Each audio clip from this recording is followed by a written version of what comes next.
ॐ वर्णानामृतसङ्गानां रसानां छन्दसामपि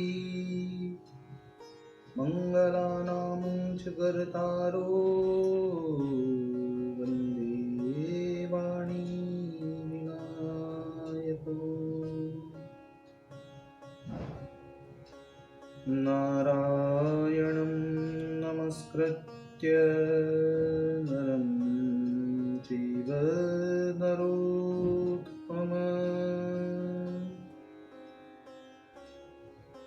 देवीं सरस्वतीं व्यासं ततो जयमुदीरयेत्।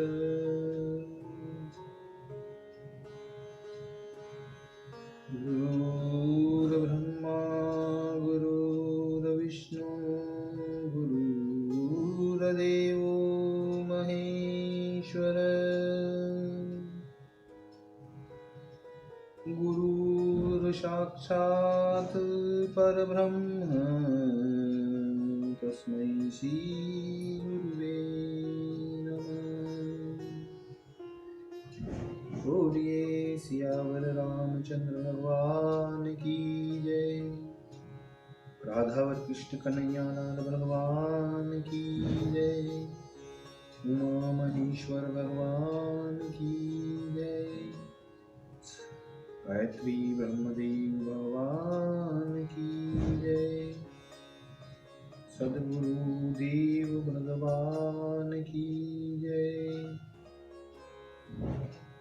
माता पिता गुरुदेव की जय। समस्त संतगण भगवान की जय।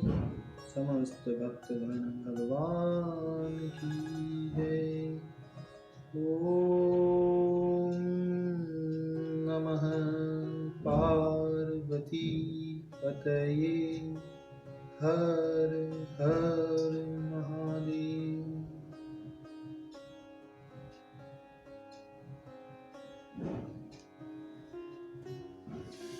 तो मित्रों एवं आप सभी श्रीमद् भागवत कथा के प्रेमीजनों, रसिकों और श्रेष्ठ श्रोताओं, अब तक हमने भगवान श्री कृष्ण कन्हैया लाल की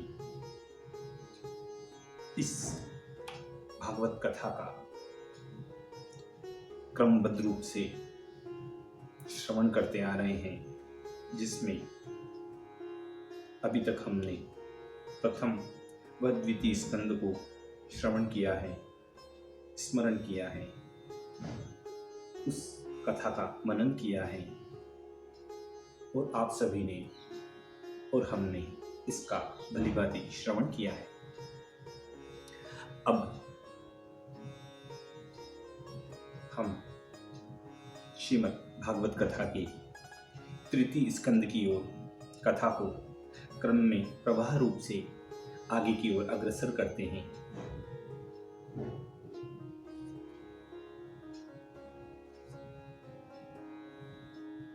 ओम श्री गणेशाय नमः।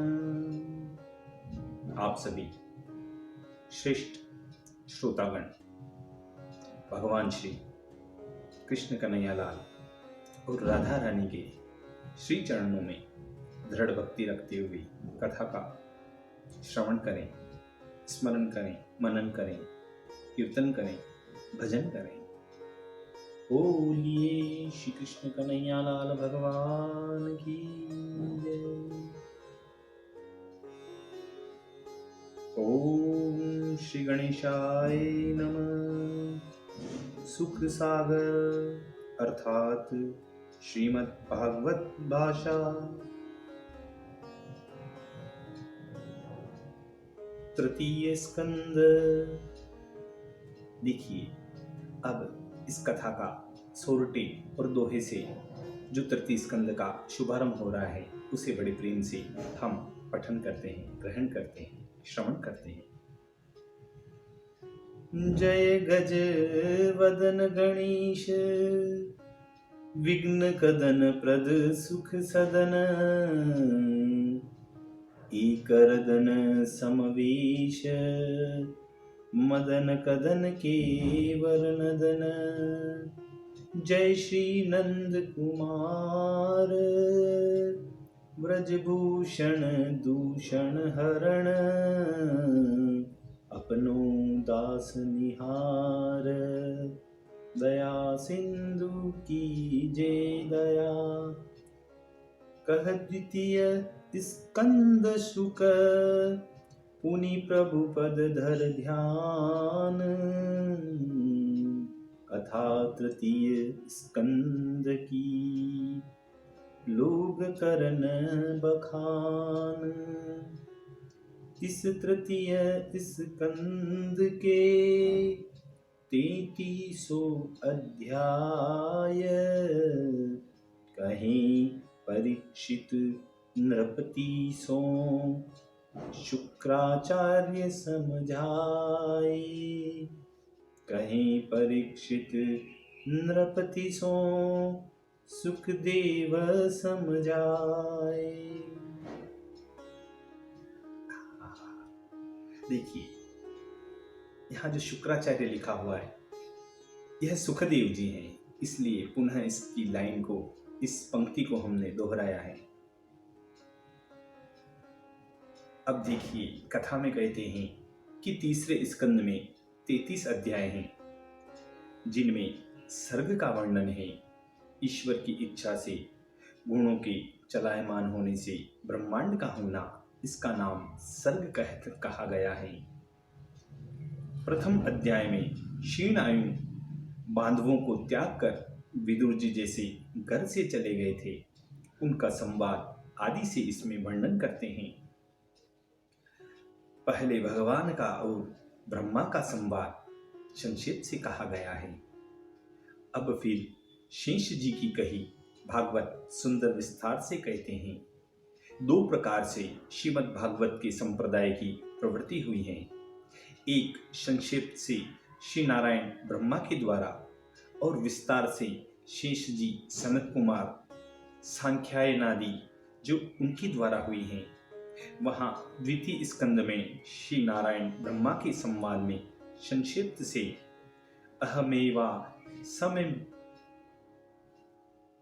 अहमेवा समेवाग्रे इत्यादि करके चतुश्लोकी भागवत कही गई है। वहीं ब्रह्मा नारद की संवाद से 10 लक्षण से कुछ विस्तार सहित कही गई है। वहीं शेष जी की कही हुई भागवत कथा को अब अति विस्तार से करने के कारण तृतीय स्कंद का प्रारंभ होता है। पहले 4 अध्याय में विदुर जी और मैत्रेय जी का संगम बताया गया है। फिर बाद के 8 अध्यायों में विसर्ग सहित सब प्रपंच कहा गया है। विसर्ग के प्रस्ताव के साथ अध्यायों में 12 अवतार का वर्णन आएगा और यही वर्णन वहां किया गया है। एक अध्याय में विसर्ग की संपूर्णता कही गई है। फिर 4 अध्याय में कपिल देव जी के अवतार की कथा आती है। इसके पीछे 9 अध्याय में कपिल देव जी का आख्यान कहा गया है। इस प्रकार तृतीय स्कंद की 33 अध्यायों में प्रवृत्ति हुई है। इतनी कथा सुनाकर श्री सुखदेव जी महाराज बोलते हैं कि हे कुरुकुल भूषण, हे परीक्षित, सर्व संपदा से पूर्ण ग्रह को त्याग कर वन में जाकर विदुर जी ने निश्चय किया। भगवान मैत्रेय जी से पहले यह चरित्र इस प्रकार पूछते थे कि सर्व के ईश्वर, षड्गुण ऐश्वर्यवान यह जगन्नाथ श्री कृष्ण तुम्हारे पांडवों के मंत्री हुए और दुर्योधन के ग्रह को त्याग कर विदुर जी को अपना जानकर उनके घर पर गए थे। इतनी कथा सुनकर राजा परीक्षित ने कहा कि हे समर्थ सुखदेव जी, भगवान मैत्रेय और विदुर जी का सत्संग कहाँ हुआ और किस समय हुआ, यह मुझे आप विस्तार से बताइए। हे मुनिराज, उन शुद्धात्मा विदुर जी का प्रश्न ऐसे महात्मा मैत्रेय जी से कुछ थोड़ी प्रयोजन का देने वाला तो न हुआ होगा, वरन अधिक ही प्रयोजन का साधक होगा। क्योंकि जिनके प्रश्न की प्रशंसा महात्मा पुरुष किया करते हैं, तो सूत जी कहते हैं कि हे नरपाल, सुनो, राजा परीक्षित का अत्युत्तम प्रश्न सुनकर आत्मज्ञानी प्रसन्न मन श्री सुखदेव जी कहते हैं कि हे राजा, हे परीक्षित, सुनो, जिस समय दुष्ट राजा धृतराष्ट्र ने अपने पुत्रों को पुष्ट किया था, इसलिए अधर्म से विनिष्ट दृष्टि हुई उनकी। वह छोटे भाई जो पांडु थे, पांडु के अनाथ पुत्रों को लाक्षा भवन में प्रवेश करवाकर उनको जलाने की इच्छा भी उनने की थी। जिस समय सभा में अपनी पुत्र वधु राजा युधिष्ठिर की पत्नी द्रौपदी अपने अश्रु जल से पयोधरों के कुकुम को धो रही थी, उसके केशों को पकड़कर दुशासन खींच रहा था। यह पुत्र का कुकर्म देखकर भी धृतराष्ट्र ने उसको निवारण नहीं किया। अधर्म से जुए में हारे हुए सीधे सत्यवादी पांडव 12 वर्ष वन में बसकर जब घर आए, तब पुरोहितों को भेजा और अपना राज्य मांगा। और महाप्रतापी राजा युधिष्ठिर, जिनका कोई शत्रु नहीं, उनको अधर्मी दुर्योधन से भी धृतराष्ट्र ने भाग देना नहीं स्वीकार किया। जो उनका हक था वह देना स्वीकार नहीं किया। जिस समय युधिष्ठिर के भेजे हुए जगत गुरु श्री कृष्णचंद्र जी ने सब पुरुषों को अमृत तुल्य वचन सभा में सुनाए, तब नष्ट पुण्य धृतराष्ट्र ने उन वचनों को कुछ नहीं माना। आहा, देखिए उस धृतराष्ट्र के कितने दुर्भाग्य की बात है, जो परब्रह्म श्री कृष्णचंद्र स्वयं दूत बनकर, जिनके दूत बनकर उस हस्तिनापुर की सभा में आए, तो बड़े बड़े ऋषिगण, संतगण, महाविद्वान पंडित सभी ने अपने अपने नियम, अपने अपने वर्षों के ध्यान, वर्षों की तपस्या को छोड़कर उस सभा में आए थे, इसलिए कि आज परब्रह्म बोलेंगे, उनकी वाणी सुनेंगे, आज परब्रह्म उपदेश देंगे। और वो देखिए, धृतराष्ट्र ने उन वचनों को कुछ नहीं माना। बड़े भाग्यहीन थे वो धृतराष्ट्र। आगे कहते हैं कि दुर्योधन ने द्वारकानाथ को सिंहासन पर बैठाकर बड़ा आदर सम्मान किया और कुशल क्षेम पूछकर कहा, आपने बड़ी कृपा की जो मुझे दर्शन दिया, परंतु यह तो कहिए कि यहाँ कैसे आना हुआ। तब नंद नंदन बोले कि हे कुरुपति, मैं इस कारण तुम्हारे पास आया हूँ कि पांडवों का भाग बांट दो, क्योंकि ऐसा करने से आपका लोक और परलोक दोनों में यश होगा, और जो उनका भाग न दोगे तो बहुत बुराई ही निकलेगी। आपस में बड़ी है कलह, हुई है कुल संहार,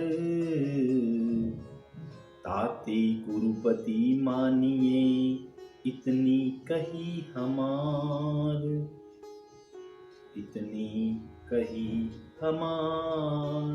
सुनु यदुनंद की मृदुबानी, बोला बचन महाअभिमानी, कहा संदेशा लेकर आए, भाग भाग्यवानों ने पाए। दाय भाग तो बहुत कहारे, इसमें से को तनक न पावे। सुचि अग्र भाग मही जेती, बिन रण देहो तिनहि न तेती। ऐसे कहकर जर्राता बर्राता वहां से उठकर वह चल दिया, और श्री कृष्ण जी भगवान की बात पर उस राजा ने कुछ ध्यान नहीं दिया। जब मनुष्य के बुरे दिन आते हैं तो उसकी बुद्धि विपरीत हो जाती है। यदुनाथ फिर विराटपुर को लौट आए और राजा युधिष्ठिर को वहां का सब वृतांत सुनाकर बोले, मैं जानता हूं कि दुर्योधन और धृतराष्ट्र का पुण्य अस्त हो गया है, जो उन्होंने मेरे वचनों को नहीं माना। अब जिस प्रकार विदुर जी की अवज्ञा हुई वह कहते हैं, जिस समय मदांध धृतराष्ट्र ने अपने गृह में विदुर जी को परामर्श करने के लिए बुलाया, उस समय बड़े ध्वजाधारी पुरुषों में जो सम्मानित विदुर जी ने प्रकाश की बात कही, उन विदुर जी के वाक्यों को आज तक नीति वेता लोग विदुर नीति कहते हैं। जो विदुर जी ने धृतराष्ट्र जी को कही थी उसे विदुर नीति कहा जाता है। राजा परीक्षित बोले कि हे कृपा सिंधु, हे मुनिराज, क्या विदुर जी की नीति विद्या में ऐसे निपुण थे जो नीतिज्ञ लोग उनकी प्रशंसा करते हैं? सुखदेव जी बोले, क्या तुमने उनकी विद्या और गुण का वृतांत नहीं सुना है? वह परमेश्वर के परम भक्त, 4 वेद, 6 शास्त्र, 18 पुराणों के जानने वाले, प्रत्येक विद्या में चतुर, जिनका रचा हुआ विदुर नीति नामक ग्रंथ ऐसा अद्भुत है कि उसके सदृश आज तक दूसरा ग्रंथ नीति शास्त्र का नहीं हुआ है। अब तक संसार में सूर्य के समान प्रकाशमान और प्रसिद्ध हैं। राजा परीक्षित कहते हैं कि ऐसा अद्भुत ग्रंथ है तो पहले आप मुझे उसी को सुना दीजिए। तब सुखदेव जी बोले कि हे राजन, एक समय राजा धृतराष्ट्र के निकट संजय आए और कौरवों की निंदा करने वाले बोलते हैं, उन कौरवों की निंदा करके बोलते हैं कि कल मैं राज्यसभा में जाऊंगा और जहां भीष्म, कर्ण, द्रोण आदि बैठे होंगे वहां सबके सन्मुख पांडवों का एक संदेशा सुनाऊंगा, फिर जो कुछ होगा वह देखा जाएगा। यह बात कहकर संजय तो अपने स्थान को चला गया और राजा धृतराष्ट्र ने चित्त में चिंता करके आत्मज्ञानी, अत्यंत बुद्धिमान, निष्प्रही, सब संदेहों के समाधान करने वाले विदुर जी को बुलाकर कहा कि हे विदुर जी, कल संजय हमारे निकट आकर हमारा तिरस्कार कर गया है और युधिष्ठिर ने जो कुछ संदेशा उससे कहा है वह प्रातःकाल ही संजय सभा में आकर युधिष्ठिर के कहे हुए वाक्यों को कहेगा। न जाने युधिष्ठिर ने क्या कहा है और न जाने उसके कहने से क्या उपद्रव हो जाएगा। उस कुरुवीर युधिष्ठिर के वचनों का अभिप्राय अभी तक मैंने नहीं जाना है। जब से वह कह गया है कि मैं सभा में कल कहूँगा, तब से मैं अपार शोक सागर में निगंपन होकर पड़ा हूँ। चित्त व्याकुल हो रहा है, निद्रा नेत्रों के निकट नहीं आती। जागृत रहकर केवल चिंता नल से मेरा हृदय जल रहा है। हे तात, हे विदुर, जिस बात में मेरा कल्याण हो और यह संताप दूर हो जाए वह उपाय मेरे लिए तुम करो, क्योंकि एक तुम ही हमारे कुल में ज्ञानी और धर्मार्थ में कुशल हो। जब से संजय पांडवों के समीप से आया है तब से मेरे चित्त में किसी प्रकार की शांति यथावत नहीं होती है। सब इंद्रियों ने अपनी अपनी प्रकृति को छोड़ दिया है और चिंता से मेरे हृदय में दाह लग रही है। यह दाह मेरे सब अंगों को भस्म किए डाल रही है। मुझको बड़ी भारी चिंता यही है कि न जाने संजय क्या कहेगा। विदुर जी कहते हैं कि संजय तो परम धार्मिक, विवेकी और महात्मा पुरुष हैं, इसलिए वह कभी अनुचित बात नहीं कहेगा। परंतु तुमसे तो कुछ अपराध नहीं हुआ है। निद्रा 4 जनों को नहीं आती है, जिनको किसी का बल और सहायता न हो और बलवान से वह वीर ले ले, झगड़ा कर ले। जिसका सब सर्वस्व हरण हो गया हो और चोर को भी निद्रा नहीं आती। इन 4 जनों को निद्रा नहीं आती, नींद नहीं आती। अतः हे राजन, इन चारों कर्मों में से तुमने तो कोई ऐसा कर्म नहीं किया, ऐसा कुकर्म नहीं किया, ऐसा अनर्थ तो नहीं किया, परंतु मुझको यह जान पड़ता है कि तुम दूसरे के धन का लोभ न करते तो यह महाकलेश कभी आपके सामने नहीं आता। तब धृतराष्ट्र कहते हैं कि हे विदुर, तुम्हारे धर्मानुगत सर्व मंगलदायक परमानंदकारी मनोहर वचनों को सुनना चाहता हूं, वह वर्णन करो, क्योंकि इस राज्यवंश में केवल एक तुम ही प्राज्ञ सम्मत हो। विदुर जी कहते हैं कि जो सर्व सुलक्षण संपन्न राजा युधिष्ठिर त्रिलोकी के अधिपति हो सकते हैं, उन युधिष्ठिर को आपने वन को भेजकर वनवासी बना दिया। तुम धर्मात्मा और धार्मिकों में चतुर होकर नयनहीनता से विपरीत अर्थात राज्य लक्षण से हीन हो और राज्य प्राप्त करने के योग्य नहीं हो। पांडव लोग क्रूरता के अभाव, दया, धर्म, सत्य, पराक्रम, नाम, अपने गुणों से तुमको गुरु समान जानकर ज्ञान करके अशेष कलेश को सहा करते हैं, और आप इन दुर्योधन, कर्ण, शकुनी और दुशासन को ऐश्वर्य भार समर्पण करके किस प्रकार से विभूति की इच्छा करते हो। हे महाराज, आत्मज्ञान, कर्मारंभ, क्षमा, धर्म से स्थिति, यह सब गुण जिस पुरुष को अर्थ से विचलित नहीं कर सके, वे ही पंडित हैं। जो पुरुष श्रेष्ठ कर्मों का सेवन करता है, निंदित कर्मों का परित्याग करता है, जो आसक्ति और श्रद्धावान होकर प्रशस्त कार्यानुष्ठान करता है, वही पंडित हैं। जो पुरुष क्रोध, हर्ष, दर्प, लज्जा, अमानता और आत्माभिमान परतंत्र होकर अर्थात पृथक नहीं हो, वही पंडित हैं। जिसके कार्य और मंत्रणा का जब तक फल न हो जाए तब तक शत्रुगण नहीं जान सके, वही पंडित कहा गया है। और शीत, ग्रीष्म, भय, प्रीति, समृद्धि, असमृद्धि से जिसके कार्य में विघ्न नहीं होता हो, वही पंडित है। और जिसकी स्वाभाविक बुद्धि धर्मार्थ की अनुगामिनी होती है और जो दोनों लोक में सुख की कामना करते हैं, वही पंडित कहे गए हैं। जो अपनी शक्ति के अनुसार कार्य साधन की इच्छा करते हैं और किसी विषय में अवज्ञा प्रदर्शन नहीं करते हैं, वही पंडित कहलाते हैं। जो पुरुष प्रत्येक कार्य को शीघ्र ही जान जाते हैं और अधिक काल तक शास्त्रों को ज्ञान के दृढ़तार्थ सुनते हैं, अर्थ को विशेष जानकर सेवन करते हैं, कामवश होकर अर्थ साधन में प्रवृत्त नहीं होते हैं और दूसरे के प्रयोजन में भाषण नहीं करते, वही पंडित हैं।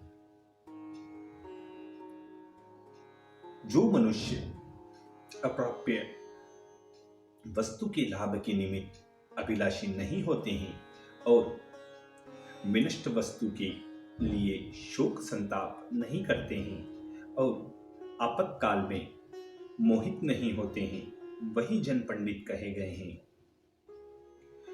और जो जन पहले निश्चित करके पीछे उस कार्य के अनुष्ठान में प्रवृत्त होते हैं और उस कार्य के किए बिना चित्त में शांत नहीं होते और एक मुहूर्त मात्र को वृथा नहीं व्यतीत करने देते हैं, वही पंडित कहलाते हैं। जो श्रेष्ठ कर्मों में प्रीति करते हैं, ऐश्वर्य देने वाले कर्मों को हितकारी समझते हैं, अपने हित सुहद्र जनों की निंदा नहीं करते, हे भरतवर्ष, वही चतुर पंडित कहे गए हैं। जो जन अपने सम्मान से हर्षित नहीं होते और अपमान का दुख नहीं मानते, सदा गंगा को हृदय में समान अविचल और शोभहीन रहते हैं, वही जन श्रेष्ठ पंडित कहलाते हैं। जो पुरुष सर्वभूत के तत्वज्ञ, सर्व कर्मों के योग्यज्ञ और सर्व प्राणियों के उपायज्ञ हैं वही पंडित हैं, और जो अकुंठित चित्त से वाक्य प्रयोग करते हैं, लोक वार्ता से परिज्ञात रहते हैं, तर्क में विशेष प्रतिभा प्राप्त करते हैं और शीघ्र ग्रंथों के अर्थ की व्याख्या कर सकते हैं, वही पंडित कहलाते हैं।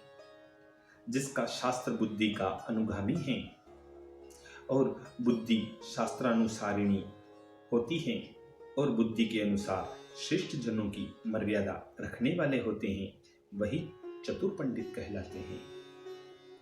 अब मूर्खों के लक्षण सुनो। जो मूर्ख पंडित होते हैं उनके लक्षण सुनो।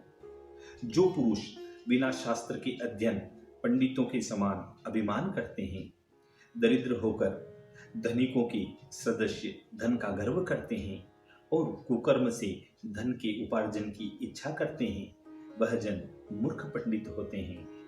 और जो जन अपने प्रायोजन को त्याग कर दूसरे के कार्यों में बाधा डालते हैं और इष्ट मित्रों के कार्य साधन में मिथ्याचरण करते हैं, वही मूर्ख होते हैं। जो भक्तिहीन पुरुषों में स्नेह करते हैं, महात्मा और भक्त जनों का परित्याग करते हैं, बलवान पुरुषों से विद्रोह रखते हैं, वही मूर्ख हैं। और जो मनुष्य शत्रु जनों को मित्र समझते हैं, मित्रों से द्वेष रखते हैं, कुत्सित कर्माचार, हिंसा, धूर्त, चोरी में प्रवृत्त रहते हैं, वही मूर्ख कहलाते हैं। जो पुरुष सांसारिक कर्म को और अपने करने योग्य कर्मों को भृत्य जनों से कराते हैं और पीछे उनकी परीक्षा करते हैं, शीघ्र करने योग्य कर्म में विलंब करते हैं, ये भारतवर्ष, वही मूर्ख हैं। जो जन पितरों का श्राद्ध, तर्पण, देव पूजादि नहीं करते, सुहृद मित्रों से नहीं मिलते और रीति प्रीति नहीं रखते, वे ही मूर्ख पंडित हैं।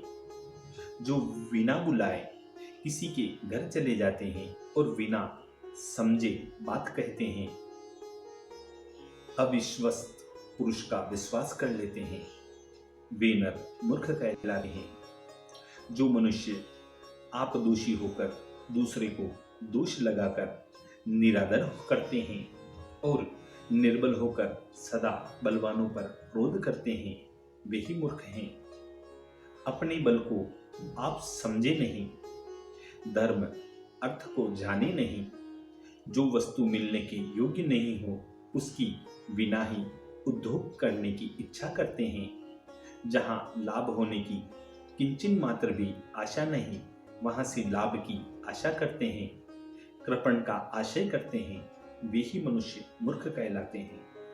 जो पुरुष अशिष्य को उपदेश करते हैं, शून्य राजद्वारादि का सेवन करते हैं, लोभी से लाभ की इच्छा रखते हैं, वे मूढ़चित कहलाते ही हैं। जो मनुष्य अधिक धन, अधिक विद्या व अधिक ऐश्वर्य को पाकर अभिमान रहित विचार करते हैं, वे ही पंडित हैं। हे महाराज, जो जन अपने भृत्य गणों को यथोचित भाग प्रदान न करके उस संपदा का, वस्त्रों का, आभूषणों का स्वयं ही अकेले भोग भोगते हैं, अपने आशय वालों के विषय में बहुत कृपणता करते हैं और अनर्थ करके धन संचय करते हैं और स्वयं उस धन का भोग नहीं भोगते तो उसे और ही दूसरे भोगते हैं, उस धन का कोई दूसरा ही फायदा उठाता है। केवल वे पापों के ही भागी होते हैं। यह सब मूर्खों के लक्षण है। अकेला पापों से द्रव्य संग्रह करके कुटुंब का पालन पोषण करता है और सब घर भर उस फल को भोगता है, परंतु सब भोक्ता मुक्त होते हैं। एक केवल कर्ता दोष में लिप्त ही रहता है। देखिए, धनुष के छोड़े हुए बाण से एक बार ही प्राण नाश होना कठिन है, मारे व न मारे, परंतु बुद्धिमान के बुद्धि प्रभाव से राजा और राज्य एक बार ही विनष्ट हो सकता है। हे महाराज, आप इस समय बुद्धिपूर्वक कार्य निर्धारण करके साम, दाम, दंड, भेद, उपाय, चतुष्टय से मित्र, उदासीन और शत्रुघ्न को वशीभूत, इंद्रिय पराजय, संधि विग्रहादिक ज्ञान लाभ और स्त्री अक्ष, मृगया, पान, वाग पारुष्य, दंड पारुष्य और अर्थ पारुष्य सभी त्याग करके सुख स्वच्छंद से समय व्यतीत कीजिए। देखिए, विष व शस्त्र एक ही प्राणी का विनाश कर सकता है, परंतु मंत्री का बिगाड़ा होने से राजा, राज्य, प्रजा एक बार ही विनिष्ट हो सकता है। इसलिए राज्य की गुप्त बात प्रकट नहीं करनी चाहिए। अकेले छिप छिप कर स्वादिष्ट भोजन नहीं खाना चाहिए। अकेला ही सर्व द्रव्य लेने की इच्छा न करें। अकेला मनुष्य मार्ग में न चले। जहां बहुत से मनुष्य सोते हों, वहां अकेले मनुष्य को जागना नहीं चाहिए। हे महाराज, वह एक ही है, दूसरा अपनी समता का नहीं रखता। उसकी महिमा परम अगाध है। जो स्वर्ग के मार्ग की सीढ़ी और संसार सागर के तरने के लिए नौका है, ऐसा जो सब धर्मों में श्रेष्ठ है, वह सत्य है। उसको कभी नहीं छोड़ना चाहिए। हमेशा सत्य बोलना चाहिए। क्षमावान पुरुषों के चित्त में दया बहुत होती है, इसलिए वे किसी पर उपद्रव नहीं करते। इससे लोग उन क्षमायुक्त पुरुषों को निर्बल और असमर्थ कहते हैं, परंतु उन पुरुषों में से यह दोष निकलना नहीं चाहिए, क्योंकि क्षमा के समान बल दूसरा इस संसार में नहीं है। इस बात का दोष नहीं समझना चाहिए, क्योंकि समर्थों का क्षमा ही महाबल है, क्षमा ही परम गुण है, क्षमा ही भूषण है। संसार में क्षमा ही वशीकरण है। क्षमा से किस वस्तु का साधन नहीं हो सकता। जिसके हाथ में क्षमा रूप खड्ग है, फिर कौन शत्रु उसका क्या कर सकता है। जैसे तृण रहित स्थान में अग्नि आप ही शांत हो जाती है, वैसे ही क्षमाहीन पुरुष क्षमा वाले पुरुष का कुछ नहीं कर सकता। परंतु क्षमाहीन पुरुष आप ही अपराधी होता है। ही महाराज, केवल अकेला धर्म ही सर्व मंगलदायक है। अकेली क्षमा ही सर्व शांति करने वाली है, और अकेली विद्या ही सर्व तृप्तियों की करने वाली है। अकेली अहिंसा ही अनेक सुखों का मूल है। युद्ध न करने वाले राजा को और विदेशहीन ब्राह्मण को भूमि निगल जाती है, जैसे सर्प बिल के रहने वाले जीवों को निगल जाता है। मनुष्य को इस लोक में कठोर वाक्य का प्रयोग और नीच लोगों के पूजन का परित्याग करने से अत्यंत यश और लाभ प्राप्त होता है। हे पुरुषोत्तम, ये दोनों प्राणी दूसरे का विश्वास करने वाले हैं। एक स्त्री जो वस्तु संग्रह करती है, उसको देखकर दूसरी स्त्री भी इच्छा करती है, और जो पुरुष एक एक का पूजन करता है, उसको देखकर दूसरा पुरुष भी उसी का पूजन करता है। ये दोनों तृष्ण कंटक अपने ही शरीर को सोखते हैं। निर्धन की अभिलाषा और अनिश्वर का क्रोध, ये दोनों अपने विपरीत कर्म से यश नहीं पा सकते। जो ग्रस्त होकर संसार के कर्मों को त्याग दे और सन्यासी होकर संसार के कर्म करे। हे राजन, ये दोनों पुरुष स्वर्गवासी होते हैं। दरिद्र होकर दाता और राजा होकर कृपालु। न्याय से जो धन प्राप्त हो, तो उसकी दो प्रकार की मर्यादा बांधनी चाहिए। कुपात्र को न देना और सुपात्र को देना चाहिए। जो पुरुष अपरिमित धन को संपन्न होकर भी अदाता हो और दरिद्र होकर भी तपपरायण न हो, इन दोनों के गले में दृढ़ शिला बांधकर महागंभीर जल में डुबा देना चाहिए, ऐसा व्यास जी कहते हैं, और सत्य भी है। हे पुरुषोत्तम, ये दोनों सिंह पुरुष सूर्यमंडल को भेद कर परम धाम को जाने वाले हैं। योग से युक्त सन्यासी और रण स्थल में शत्रु के सन्मुख मारने वाला वीर होता है। हे भरत शर्व, मनुष्यों के 3 उपाय हैं: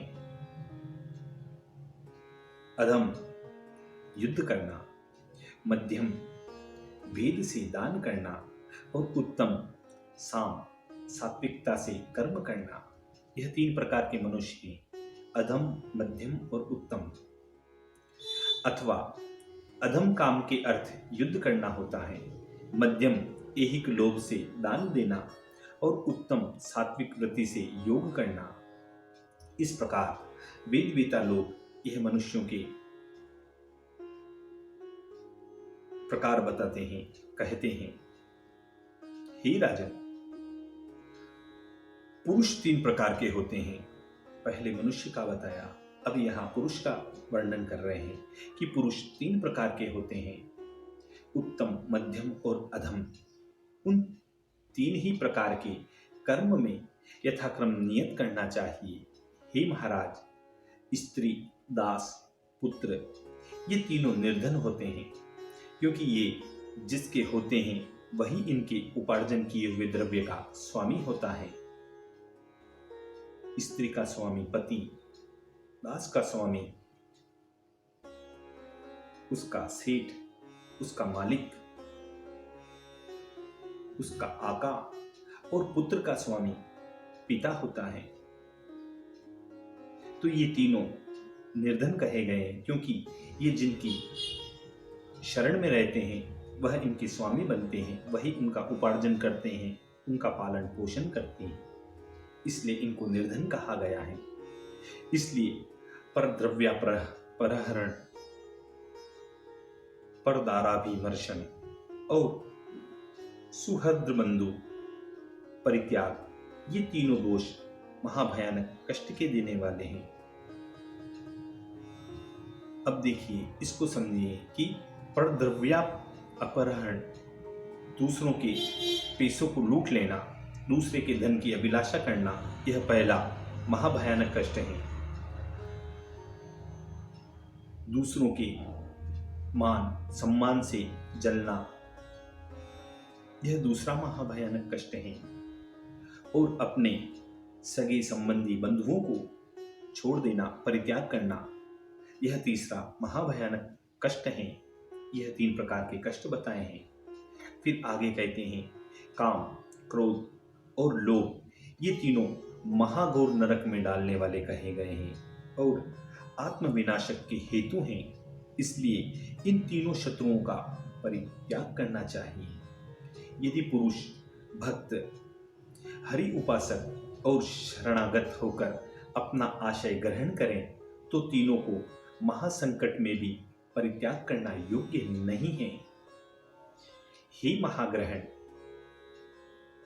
हे महाराजा,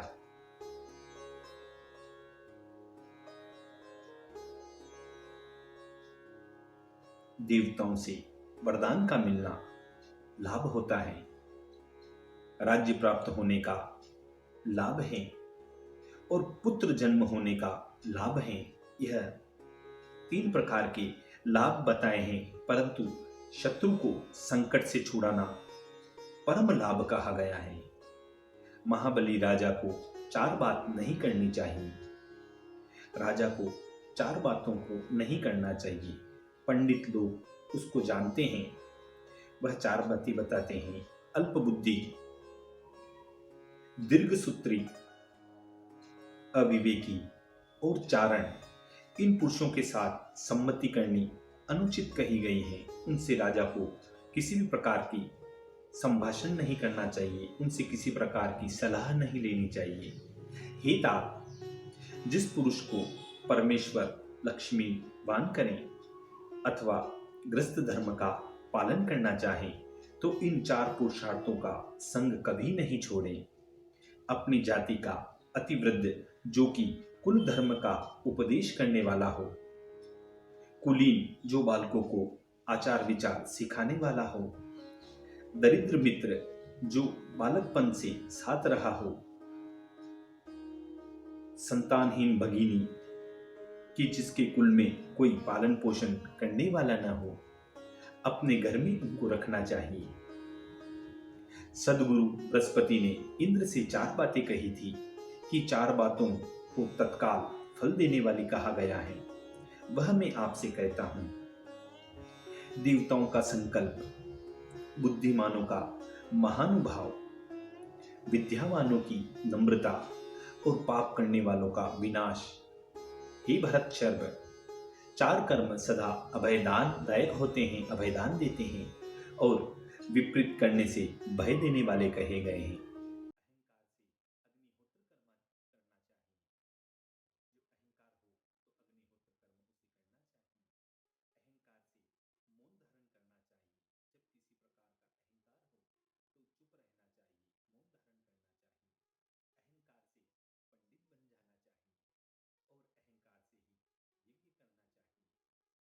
हे कुलकुरुभूषण, मनुष्य को बड़े यत्न द्वारा 5 अग्नि सेवन करने योग्य कही गई है। पिता, माता, अग्नि, आत्मा और गुरु। जो मनुष्य जगत में अपनी कीर्ति चाहे तो देवता, पितृ, मनुष्य, भिक्षु, अतिथि इन 5 का पूजन यथा योग्य करें।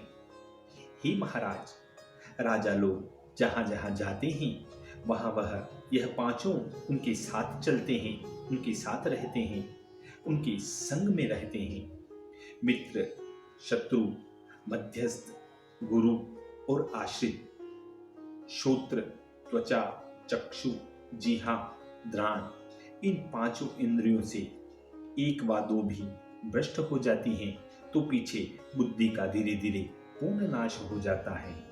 यह 5 चीज कभी एक भी कम हो जाए तो बुद्धि का धीरे धीरे पूर्ण नाश हो जाता है। जैसे एक जल से पूर्ण चर्ममय पात्र, जो चमड़े से बना पात्र के किसी भी स्थान में किंचित छिद्र होने से समस्त जल जाता रहता है। ऐसा मानिए कि एक घड़ा है, अगर उसमें किसी भी स्थान में, किसी भी तरफ, किसी भी दिशा में छिद्र होगा तो समस्त जल उसका निकल जाएगा। इसलिए इंद्रियों का रोकना आवश्यक कहा गया है। ऐश्वर्य अभिलाषी पुरुष को निद्रा, तंद्रा, भय, क्रोध, आलस्य, दीर्घसूत्रता यह 6 दोष अवश्य परित्याग करने योग्य हैं। वह परित्याग करने चाहिए, उनका त्याग करना चाहिए। अब कहते हैं सत्य, दान, अनालस्य, अनसूया, क्षमा और धैर्य, ये 6 बातें प्राणी को कभी भी परित्याग नहीं करनी चाहिए। इनको ग्रहण करना चाहिए, इनका मनन करना चाहिए। जैसे टूटी नौका को चतुर नर समुद्र में छोड़ देते हैं, इसी प्रकार पुरुष इन 6 जनों का जो पहले कहें उनका परित्याग कर दें और धर्म उपदेश न करने वाले पुरोहित, वेद न जानने वाला ऋत्विज, रक्षाहीन नरेश, अप्रियवादिनी भार्या, ग्रामवासी ग्वालियां और वन में रहने वाले नाई, इन 6 बातें मुहूर्त के न विचारने से नष्ट हो जाती हैं। इन बातों को मुहूर्त विचारना चाहिए। तत्पश्चात कहते हैं कि गोधन, सेवा, खेती, स्त्री, विद्या और शूद्र की संगति, यह 6 अपना कार्य हो जाने पर उपकार करने वाले की अवज्ञा करते हैं। शिक्षित शिष्य आचार्य का, विगत काम पुरुष नारी का, सिद्धार्थ पुरुष प्रायोजन का, नदी के पार उतरने के पीछे नाव वाले का, रोगी अच्छा होने के पीछे वैद्य का और विवाह होने के पीछे पुत्र माता का, शरीर का आरोग्य होना, किसी की ऋणी न होना, सत्पुरुषों की संगति, अपने वंश की आजीविका होना, निर्भय स्थान का वास, परदेश में नहीं रहना, यही संसार में रहने के 6 सुख हैं। ईर्ष्या करने वाला, दयाहीन, असंतोषी, क्रोधी, नित्य शंकित, पर भाग्योजीवी, यह 6 मनुष्य सदा दुख के भागी होते हैं। नित्य धन का आगम, आरोग्यता, हितकारी मित्र, प्रियवादिनी स्त्री, आज्ञाकारी पुत्र, धनदायक विद्या। हे राजन, ये ही 6 सुख के भूषण कहे गए हैं। काम, क्रोध, लोभ, मोह, मद, मत्सर, यह 6 सदा मनुष्य के मन में अब स्थान करते हैं, परंतु जो इनको पराजय करता है वही पुरुष संसार में धन्य कहलाता है। ये 6 प्राणी सदा दूसरे के आशय से जीते हैं। चोर अवधानों से, वेद रोगियों से, विषय व्यभिचारिणी स्त्रियों से, याजक यजमानों से, पंडित मूर्खों से और राजा विवादों से, जो कि यह 7 दोष व्यसन उदय करने वालों के हैं। राजा को चाहिए कि इनका परित्याग करके बहुधा इन दोषों से दृढ़मूल राजा भी विनाश को पाते हैं। पाशी का खेलना, जुआ, फिर है मृग्या, मदपान, कठोर वचन, थोड़े अन्याय पर अधिक दंड देना, अन्याय से लिया हुआ धन, यह 7 कारण बताए हैं। मनुष्य के नष्ट होने के 8 लक्षण ब्राह्मणों ने बताए हैं। वह यह है कि ब्राह्मणों से द्वेष करना, उनसे विरोध रखना, उनका धन हर लेना, उनको मारना, उनकी हास्य करना, उनकी कीर्ति नहीं चाहना, यह 6 ब्राह्मणों को कष्ट देने वालों के कारण बताए हैं। अब यज्ञादिक कर्मों में उनको स्मरण न करना, याचकों के समय उन ब्राह्मणों की निंदा करना, ज्ञानी पुरुषों को उचित है कि इन दोषों को त्याग दे। इन 8 प्रकार के दोषों को ब्राह्मणों के साथ कभी नहीं करें। हे भरतवंशी, हर्ष के कारण केवल 8 दिखाई पड़ते हैं, वह भी अत्यंत दुख रूप हैं। बंधु वर्ग से समागम, अधिक धन की प्राप्ति, पुत्र का आलिंगन, स्त्री संग ससर्ग, उपयुक्त समय में प्रियलाभ, स्वपक्ष की उन्नति, अपने समूह में बढ़ाई, अभिलक्षित वस्तु का लाभ और सभा में सम्मान पूजा प्राप्ति। 8 गुण पुरुषों को प्रकाशित करते हैं। सुबुद्धि, उत्तम कुल में जन्म, चित्त स्वाधीन, शास्त्राध्ययन, पुरुषार्थ, सत्य भाषण, यथाशक्ति दान करना और दूसरे का किया हुआ उपकार स्मरण रखना। हे महाराज, इस देह रूप ग्रह में 9 द्वार हैं। नेत्रों की छिद्र, नाक की छिद्र, श्रवणों के छिद्र, मुख का छिद्र, मल और मूत्र की छिद्र। 3 खंबे हैं। सत्वगुण पहला खंबा, रजोगुण, तमोगुण, यह 3 प्रकार के खंबे कहे गए हैं। फिर कहते हैं पंच साक्षी हैं, पृथ्वी, जल, पवन, तेज, आकाश। इन घर में वास करने वाला जीवात्मा है, वही परम पुरुष कहलाता है। जो महात्मा जन उनको पहचानते हैं, वे ही पूर्ण पंडित कहलाते हैं। हे कुरुकुल मुकुट, 10 मनुष्य धर्म को नहीं जानते हैं। हे धृतराष्ट्र, आपके सम्मुख मैं इनको वर्णन करता हूं। मद, जो मद पीने वाला है। प्रमद, जो विषयासक्त हैं। उन्मत्त, रोगादिकों से। श्रांत, थका हुआ। क्रुद्ध, क्रोध से भरा हुआ। बुभिक्षित, जो भूखा हो। तवरमान, जो बहुत उतावला हो। लुब्ध, जो लोभी होता है। और भीत, डराने वाला। कामी, जो कामातुर होता है। इन 10 पुरुषों को अपने शरीर का ज्ञान नहीं रहता।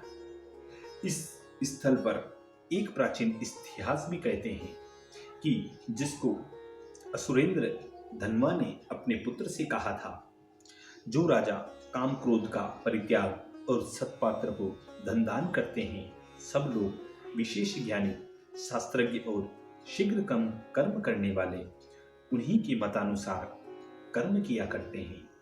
जो पुरुष मनुष्य को विश्वास उत्पन्न करा सकते हैं, जिनका अपराध जानते हैं, उनको दंड देते हैं और उनके दोष के न्यूनाधिक्य की विवेचना कर सकते हैं और विशेष मनुष्य पर क्षमा प्रदर्शन करते हैं, वही राजा समस्त लक्ष्मी के आधार कहे गए हैं।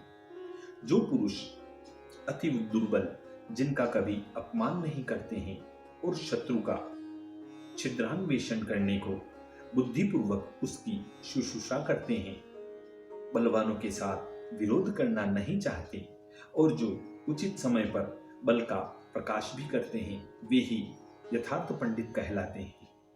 जो महात्मा पुरुष आपातकाल में दुखित न होकर सावधान चित्त से उद्योग करते हैं और समय पर दुख को भी सहन कर लेते हैं, वे ही धुरंधर शत्रुगण को पराजित कर सकते हैं। जो मनुष्य बिना प्रायोजन घर छोड़कर विदेशवास पापी जनों से मिला, पर स्त्री से स्पर्श, दंभ, चोरी, चुगली और मदपान का सेवन नहीं करते हैं, वे ही सदैव सुखी रहते हैं। जो पुरुष क्रोध को त्याग कर अर्थ, धर्म, काम का प्रारंभ करता है, सदा श्रेष्ठ सिद्धांत को कहता है, मित्र से विवाद नहीं करता है, वह ज्ञानी अपूजित भी कोप नहीं करता। जो नर दूसरे में दोषारोपण नहीं करते, सदा दया ही करते हैं, निर्बल होने पर भी विरोध नहीं करते, मर्यादा के विपरीत कोई बात नहीं करते, अत्यंत विवाद में प्रवृत्त नहीं होते और विवाद को सहन करते हैं, वे ही पुरुष प्रशंसा पाने योग्य हैं। जो जन कभी उद्धत वेश को धारण नहीं करते, अपने पुरुषार्थ के प्रकाश के सन्मुख दूसरे की निंदा नहीं करते और गर्वित होकर किसी पर कटु वाक्य प्रयोग नहीं करते, उनका सब कोई सम्मान करते हैं। जो शांत वीरों को उद्दीपित नहीं करते, गर्व में आरूढ़ नहीं होते। हम इस समय कष्टावस्था में हैं, ऐसा मानकर अयोग्य कार्य नहीं करते, ऐसे आर्य पुरुषों में उस आर्यशील को श्रेष्ठ कहते हैं। जो जन अपने सुख में पर दुख से दुखी नहीं होते और दान करके फिर पश्चाताप नहीं करते, वे ही सत्पुरुष आर्यशील कहलाते हैं। जो पुरुष देशाचार, भाषा भेद और जाति धर्मों के ऐश्वर्य की प्राप्ति नहीं चाहता और उत्तम अधम का विवेक रखने वाला है, वह नर जहां जहां जाता है वहीं महापुरुषों के स्वामित्व को करता है। जो बुद्धिमान पुरुष दंभ, पर वचनार्थ, धर्मानुष्ठान, मोह, आत्मा में अनात्मा की बुद्धि, द्वेष, मारणाधिक, पाप कर्म, राजद्वेष, खलता, जो चुगली करता है, बहुत जनों से शत्रुता और मत उन्मत्त दुर्जनों से वाद विवाद नहीं करते, वे ही पंडित प्रधान पदवी के योग्य हैं। जो मनुष्य दान, होम, देवत, मंगल, अनेक प्रकार लोकापवाद, शून्य कर्म और प्राश्चित इत्यादि नित्य करते हैं, उनका देवता भी आराधन करते हैं। जो बुद्धिमान समान पुरुषों के साथ विवाह और प्रीति करते हैं, नीचों के साथ नहीं करते, वे ही श्रेष्ठ नीतिज्ञ और गुणियों में प्रधान हैं। जो जन आश्रित लोगों को यथायोग्य भाग देकर तब आप परिमित भोजन करते हैं, अमित कर्म करके यथार्थ सोते हैं और याचना करने से शत्रु को भी द्रव्य दान देते हैं, ऐसे महात्मा जनों को कभी अनर्थ प्राप्त नहीं होता। जिनकी मन का अच्छा बुरा कर्म दूसरा पुरुष नहीं जान सकता और गुप्त भाव से मंत्रणा करके कार्य का अनुष्ठान करते हैं, उनका अणुमात्र भी अर्थ नष्ट नहीं हो सकता। जो मनुष्य सब प्राणियों के कल्याण करने का उद्योग करता है, सत्य और मृदु भाषण से दूसरों का सम्मान करता है और शुद्ध चित्त होकर वह अपनी जाति में अत्यंत शोभा पाता है। जैसे उत्तम खाने में निर्मल मणि, जो मनुष्य अपना दोष आप ही जानकर लज्जित होता है, वह सब लोक का गुरु और सूर्य के समान दीप्तिमान हो जाता है। हे महाराज, हे परीक्षित, शापदग्ध राजा पांडु के 5 पुत्र इंद्र के सदृश पराक्रमी वन में जन्म लेकर आप ही के अनुग्रह से पालन और शिक्षित किए गए हैं। आप ही की आज्ञा प्रीति पालन करते हैं। हे तात, हे धृतराष्ट्र, हे नरेंद्र, आप उनको समुचित भाग देकर पुत्रगण के सहित सुख से समय व्यतीत कीजिए, तब आपको कुछ भी शंका नहीं रहेगी। इस प्रकार विदुर जी की यह जो नीति है, वह पूरी नीति उन्होंने धृतराष्ट्र राजा को सुनाई कि इस प्रकार से इन व्यक्तियों से दूर रहना चाहिए, इन कर्मों को आदमी को परित्याग करना चाहिए, इन कर्मों को आदमी को, जो भी पुरुष जन है, विद्वत जन है, पंडित जन है, उनको धर्मज्ञ आध्यात्मिक कर्मों को अपनाना चाहिए।